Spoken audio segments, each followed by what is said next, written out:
See where we're going? Chocolate. No. We're already here. Look at that. 5:40, 5:45. Come on. Now, nice and easy. Moana, you can manage, right?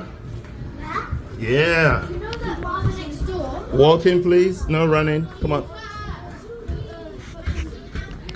My legs are tired of running. What do you want? Keep your voice down, please. It's a place of business.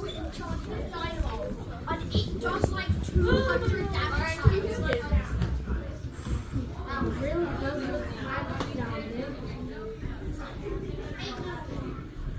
Hello. Hello. Now, I'll get you all to stand. Could you stand along here, please? Azaria, go to the far end. Yeah, right there. Come on in. Here, no, here. Everyone here, please. Isaac, stay focused, please. Do not touch anything. Byron, stay where I've asked you to stay. Move inside. Here. All right, when you're ready. Hey guys, I'm Ryan. Ryan, that's right. How many people have we got here? Too many, I did not get a count. So I guess the first thing is I've left some watches down on a tray down the end there. So those are the watches that I'm going to show you guys. I'll show you some more at the end. Do you mind grabbing those for me? Thank you. So how many of you guys have been into a watch shop before? A few of you. And what were you going in there? Were you looking for watches, or were you getting a battery done or something like that? Yeah. So who here knows how you make watches go? What do you think powers a watch? What do you reckon? I'm pretty sure it's something to do with Magnets? Yeah, so magnetism is something that we'll talk about with the watches, but what do you reckon? putting ether into it. That's one thing that does make watches go. Yeah, how about you? Gears? Gears make watches go. What about batteries? Do you reckon batteries could make a watch go? Yes. Probably Yeah. the small circle ones. Yeah, that's right. Yeah, so little cell type batteries. So most watches that we deal with, that you guys will see, and the batteries that the watches that people wear, they have batteries in them. So that's watches like that, which have a little digital dial. So that one says 8:54, so it's 6 minutes to 9. But you can also get watches like this one here that tell the time with the hands. So the difference between those is you've got digital and you've got analog.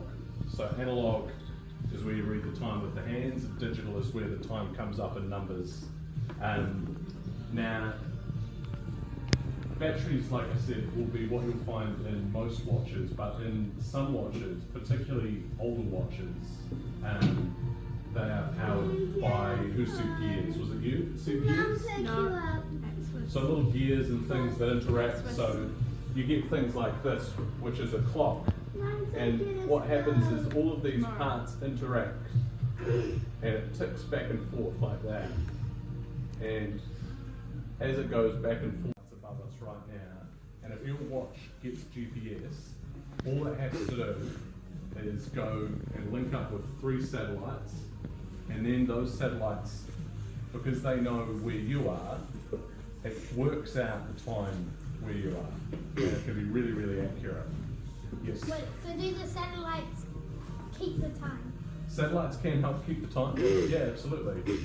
Yeah, so we've got watches in here that are GPS, and they're so smart that if you go to Australia or America, it will automatically change the time for you, because it links up the satellites and says, all right, you're not in Wellington anymore, you're in Sydney, or you're in New York, or Melbourne, exactly.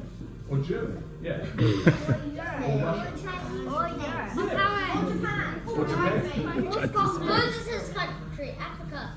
That's a continent. We learned about that to the G. G.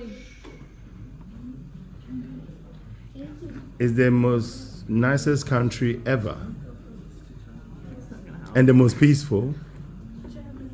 Not Germany. GH maybe? GH, yes. Ghana.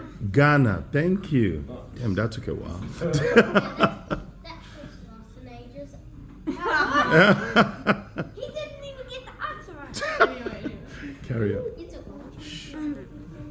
Now I've got a watch here that has a rotating thing on it, like that. Now, can anyone guess why you might use a rotating thing on a watch like that? What do you think?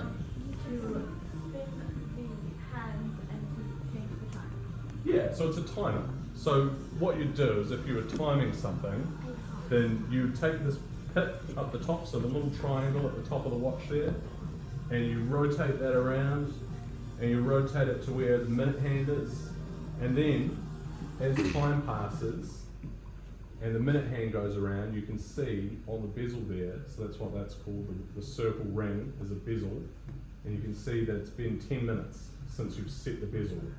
And watch companies designed that for divers.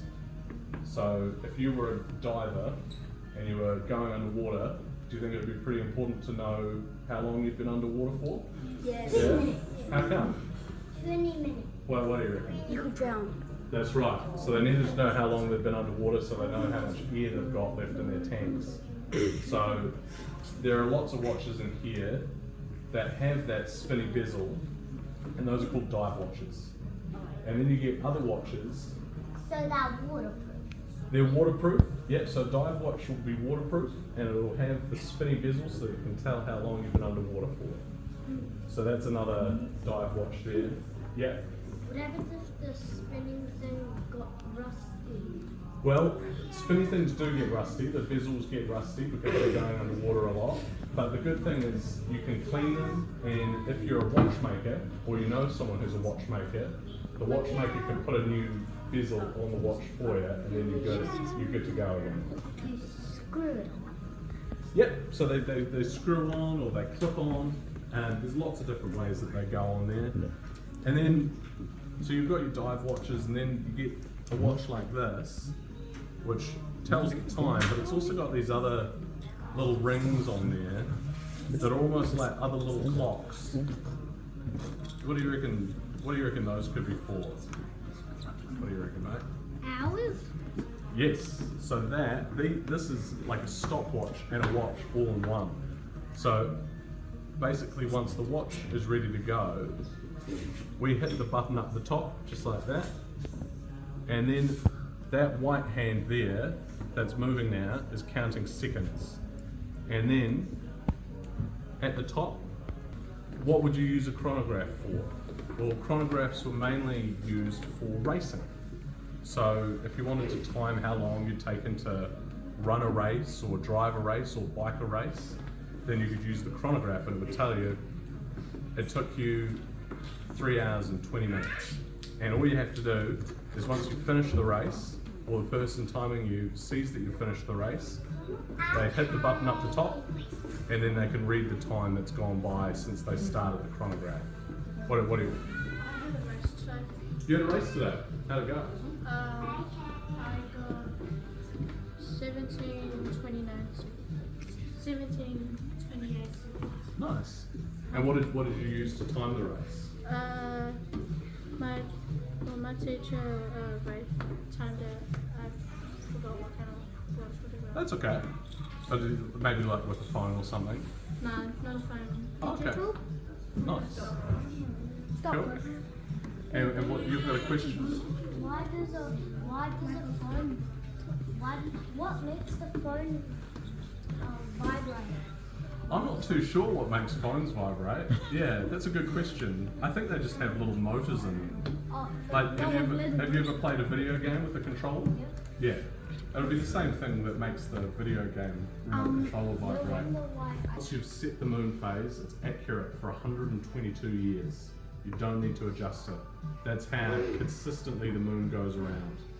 So if you've set it to the full moon, in 28 days time, it'll be another full moon. So there was a a full moon on the 24th of February, and 28 days from then there'll be another full moon. And it's just to make a Rolex. The guy that started Rolex was a man who was, I think, British. He was British or German? I think he was German, but I think he grew up in Britain and Yeah. was very British in culture. Yeah, so his name was Hans Woolsdorf. And Rolex now is owned by a charitable foundation called the Hans Woolsdorf Foundation. So any Rolex that you guys buy, brand new, not from here, any Rolex that you buy brand new, basically what you've done is you've supported the charitable foundation that owns Rolex, the watch company.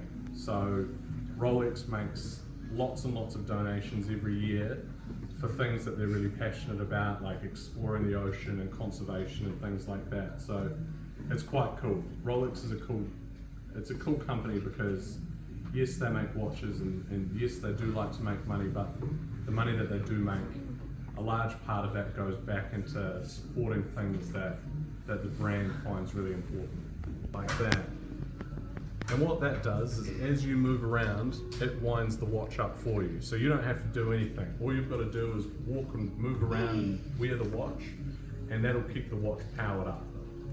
Or if you're not moving around too much, because you're sitting on the couch playing video games, you can wind the watch up by hand like this, and that'll also keep the watch going. Yes. How long does it take for you to probably make like a Rolex watch? Well, that's a good question. So Rolex is just one brand, I should say, in Switzerland, but they do make about 1 million watches a year. So I'm not too sure how many people they have working on them, but they're making a lot of watches. And yes. How do you make a camera watch? A camera watch. A clock camera watch. A clock camera watch. I'm not too sure what that is. It's a watch but has a camera on it. Oh, okay. It's at the front. Oh, That's interesting. how you shoot Spider-Man. Oh, wow. I don't know, but I'll find out, and the next time you guys come up, I'll let you know how you make one of those. Yes. If there is a gap there, it usually means that the watch is sold. Yeah, so it's not all full all the time. Now, what would you like to know? What's the biggest watch? The biggest watch? That's a good question. The biggest watch in the store at the moment is this watch here. And I got this because it is a big watch, and so I hoped that all of you guys would be able to see it a little bit more easily. So that is 49 millimeters. So that's a pretty big watch. But these are clocks, so they don't count. You can't wear them. They are the heads of watches, but It's a time for you.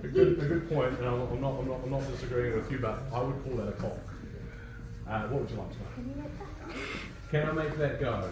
We've tried really hard, and we can't make it go. Now, we need to get someone to look at this and fix it for us.